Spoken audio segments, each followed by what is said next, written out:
कधीकधी उत्कटतेची किंमत आणि जिद्दीचे परिणाम पाहिले जात नाही.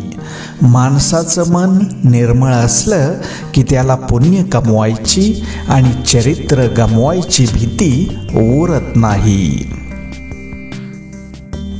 ज्याच्याकडे माणसं जमवण्याची ताकद असते त्याला कधीच एकटं पडण्याची भीती वाटत नाही.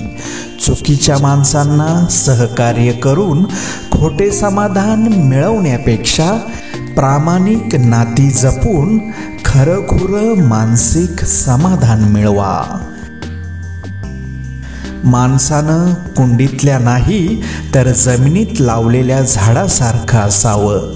कोणी पाणी घालेल या आशेवर राहून जळून जाण्यापेक्षा जमिनीतील ओलावा शोषून घेत मोठं व्हावं, उंच उंच वाढत राहावं. नात्याचं गणित हे बँकेतल्या खात्यासारखं झालंय. ज्या खात्यातून फायदा होतो तीच खाती चालू ठेवली जातात. जिथे आपण प्रत्यक्ष उपस्थित नसतो तिथे आपल्यामध्ये असणारे गुण व अवगुण आपले प्रतिनिधित्व करतात.